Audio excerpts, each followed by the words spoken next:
Chavales, antes de empezar el vídeo estaba yo aquí con el móvil y estoy leyendo noticias, ¿no? Tranquilamente, jiji jaja, y de repente me veo este anuncio.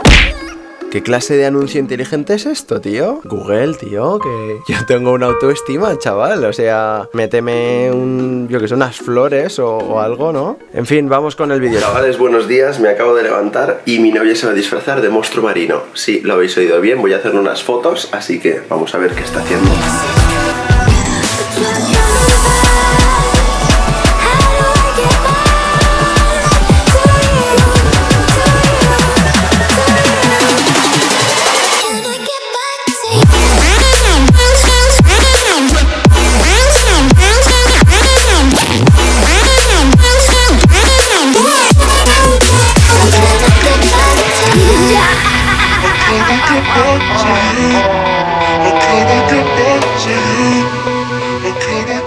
Este temazo que estáis escuchando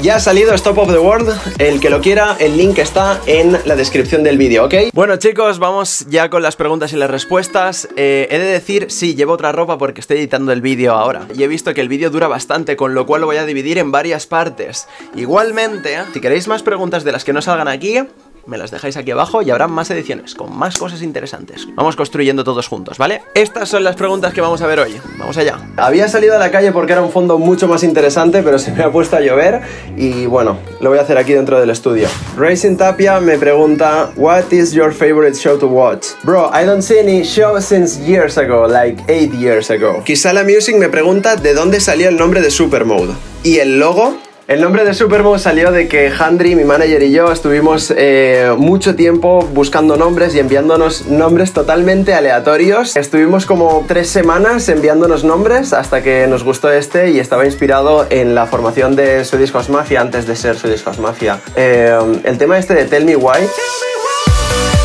era de SUPRMODE y nos gustó el nombre. Le quitamos una E y nombre. Y el logo, a mí de toda la vida me ha gustado dibujar y me puse a probar cosas y no sé por qué, pues me salió... Estaba probando cosas con la O y me salió una especie de concha y aquí la tenemos. José Toquero 15 me pregunta: ¿en qué DJ te fijaste en tus comienzos? Me fijé sobre todo en Skrillex, más que nada porque yo empecé a escuchar un poco de electrónica, pero todo estaba muy enfocado al house y empecé a escuchar Skrillex, que era como muy transgresor, y poco a poco empezaron a aparecer otros artistas, lo he dicho en muchas entrevistas, pero empezaron a aparecer artistas como Quan Sound, Fit Me, Mort Fustang, Porter Robinson, Zed, bla bla bla bla bla. Muchos artistas que eran mi inspiración, la verdad. ¿Cuáles te han influenciado y por qué? Creo que fue el que fueran tan diferentes. Eso fue lo que más me llamó la atención y fue lo que me animó a probar cosas nuevas. Digamos que durante esa temporada, estoy hablando como el 2012 o así, siempre que buscaba música encontraba algo y me sorprendía muy positivamente, con lo cual esto era como, wow, necesito más y yo también quiero hacer esto. Andrés Segarra 98. ¿Qué piensas acerca de la noticia que salió en el ABC respecto a la muerte de Avicii? Pienso que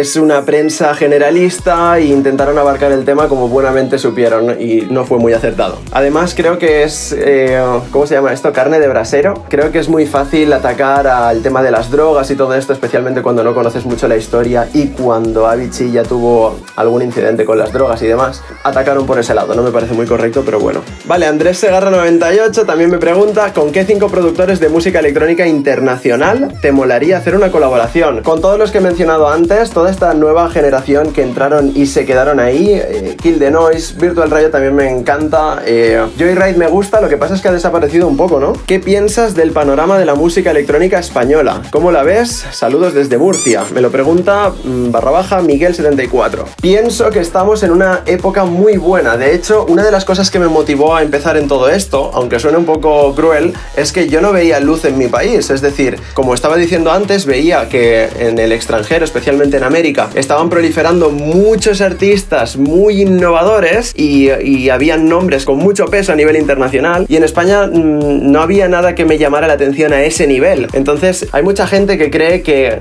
el panorama esté mal en tu país es malo para ti como artista. Yo lo veo al revés, lo veo como una ventaja. Si no hay nadie que lo esté liderando en plan a muerte, ¿sabes? Tienes vía libre para para hacerlo tú. Me pregunta I am Philip Carolea. ¿Te atreverías a hacer Future House? Saludos desde Albacete. Bro, ya he hecho Future House. La primera vez fue una parodia a Pablo Alborán, te he echado de menos.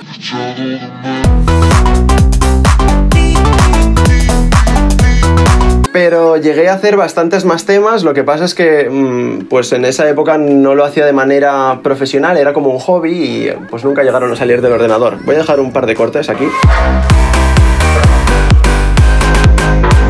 Y aquí. Me pregunta Raúl Zalín, si no pudieras hacer bass music, ¿qué producirías? Pues a día de hoy ya produzco un montón de cosas. Lo que pasa es que, claro, vosotros tenéis una visión de un pequeño porcentaje de lo que hago. Realmente hago cosas tipo pop, hago cosas tipo trap, tipo dubstep, tipo future bass, tipo bass house. Incluso antes de llamarme Garabatto ya había hecho otro tipo de cosas también en la línea de future house. Bueno, tengo un montón de géneros como este otro también. Redder, si viene un major label y te ofrece más dinero que Panda, ¿te irías? Saludos. Pues ya ha venido y trabajan conjuntamente. Me refiero, son dos cosas totalmente diferentes. Una parte es lo que viene siendo el sello discográfico, otra parte es lo que viene siendo management y otra parte es lo que viene siendo publishing. Y perfectamente son compatibles, cada una teniendo un nombre y viniendo por un lado. Javierito 280, plugins de masterización que recomiendas usar. Ninguno. Si necesitas usar mucho plugin, es que el mix está bastante mal. Redder me pregunta de nuevo, ¿cómo decidiste dejar la uni para centrarte en la música? Creo que es mucho más fácil competir cuando tu sector está liderado por 10 personas que no si hubiera hecho mi carrera universitaria en la que tengo que competir contra 15.000. Gon Gallego 97 me pregunta, si tienes 3 manzanas y te comes una, ¿cuántas te quedan? 2.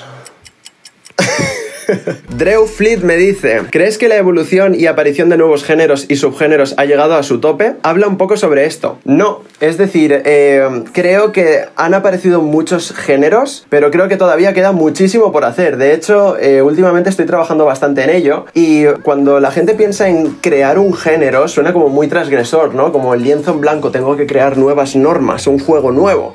Puedes crear un juego nuevo juntando 2 juegos que ya existen, ¿sabes? Y hay muchos géneros que no han sido mezclados todavía, o al menos de una manera sólida. Gonzas_23, una colaboración soñada, Skrillex, sin duda. Chavales, ¿sabéis qué hora es? Yo os lo digo, un momento que me ponga recto. Son las 4 de la mañana y llevamos un montón de minutos de vídeo, así que estoy reventado. Si os ha gustado, dejadme un like, que es una cosa simplemente estadística, o sea, no valen absolutamente para nada los likes, pero pues así puedo ver si os ha gustado, ¿no? Bueno, dejadme un me gusta si queréis ver el resto de las partes, que por cierto queda bastante, chicos. Si vuestra pregunta no ha salido, tranquilos que saldrá. Si no estáis suscritos, suscribiros. Voy a empezar a subir mucho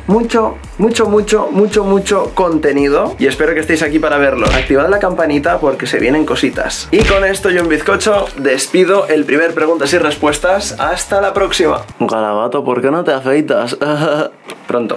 En próximos episodios saldré más afeitado.